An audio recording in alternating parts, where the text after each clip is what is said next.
résilience, c'est la clé, même dans votre business. Ce qui est bien dans la boussole que je vous ai présentée aussi, c'est pas seulement pour les personnes, mais c'est aussi pour les projets que vous travaillez. C'est pour ça que même dans le livre Leadership en action, on parle de ça, comment on bâtit sa propre boussole, comment on bâtit la boussole de son projet, comment on bâtit la boussole de sa personne. Même pour votre projet, si vous ne travaillez pas en vous-même, vous n'allez pas y arriver. Vous-même, vous êtes un projet et que vous-même, vous ne devez pas vous laisser dépasser. Et c'est pour ça que j'ai beaucoup aimé quand on a parlé, tous les intervenants ont insisté sur le fait de se former.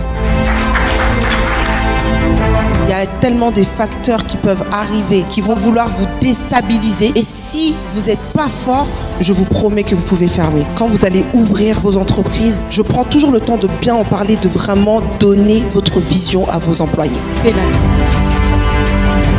Il y a maintenant 3 ans que j'ai créé un événement qui est devenu aujourd'hui un événement international. L'événement, c'est le Let's Talk Best Business. En un an, l'événement, je l'ai fait dans 3 pays.